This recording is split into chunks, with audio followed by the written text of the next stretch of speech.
Hi, I just wanted to make a few notes about Julius Caesar.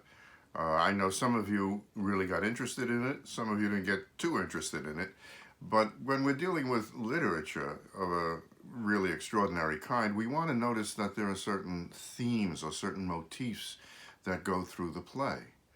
The most interesting one, of course, has to do with a split, a civil war. That's going to be something that's going to happen. And the split is something that somehow attaches itself to everything in the play.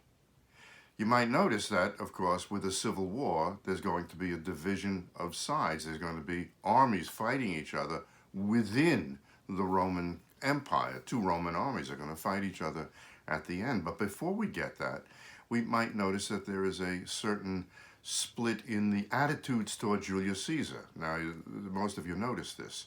On the one hand, you have Brutus, who is very thoughtful, idealistic, but nevertheless still stressed because he is divided. He's a divided person within. He's somebody who really loves Caesar, but on the other hand, he sees Caesar as dangerous to the state of Rome, and therefore he's going to decide to assassinate him. Now, his partner, Cassius, is someone who does not love Caesar. And Cassius is someone who is divided as well. Cassius is a passionate person. He's not evil.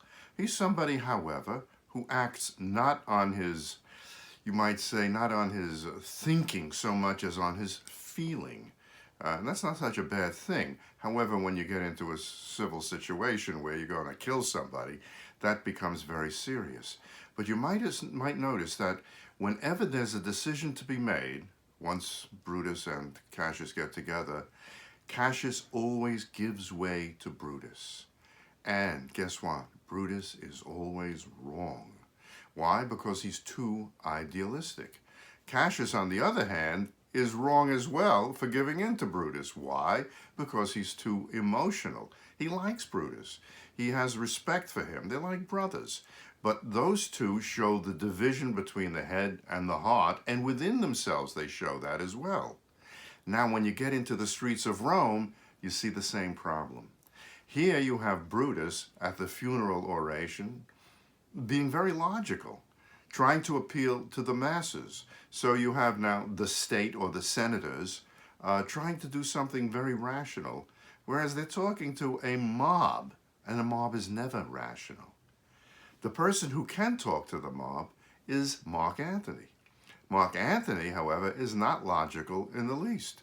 Mark Antony is very emotional and illogical, but he knows what he's doing in trying to somehow stir up the masses to rebel against the senators who killed his friend, who is Julius Caesar. And what's going to happen now is that there's going to be a division in the state, so that you're going to have the armies of Brutus and Cassius come up against the armies of Octavius, as it's going to happen, and of Mark Antony. Again, as they go into fight, Brutus has certain ideas, Cassius has certain ideas. They're divided against each other, but Cassius gives in to Brutus, and for that very reason, the senators, who have a kind of nobility about them, are going to lose. They're going to lose in a situation that doesn't satisfy anybody. And that's the tragedy here. It's a tragedy of division, a lack of cohesiveness. And that's what the play is about. Who's the hero? Brutus, of course. He's very sympathetic in the sense that he wants to do good but can't. But Cassius is not the less sympathetic. Cassius is the person who just simply doesn't run by his logic. He's somebody who tries to do the best thing in a practical way. Brutus won't let him. And that's what happens there. They have a big fight, Brutus and Cassius, as you'll see in that movie. It's 1953, by the way. It's not a 51 movie. Cassius has been just trying to get up enough money and trying to get up enough provisions for his troops, and he does things that are not legal. And Brutus calls him to question on it. And He says, "What are you doing?" He says to Cassius. "You're supposed to be, we fought for Rome. We fought for decency and everything." Cassius says, "Look, we have to win a war." So you see, you have practicality versus idealism. And in this case, Cassius, you can forgive him in this way. He's doing the thing that'll make them win, but Brutus won't let him do it, and Brutus calls him out.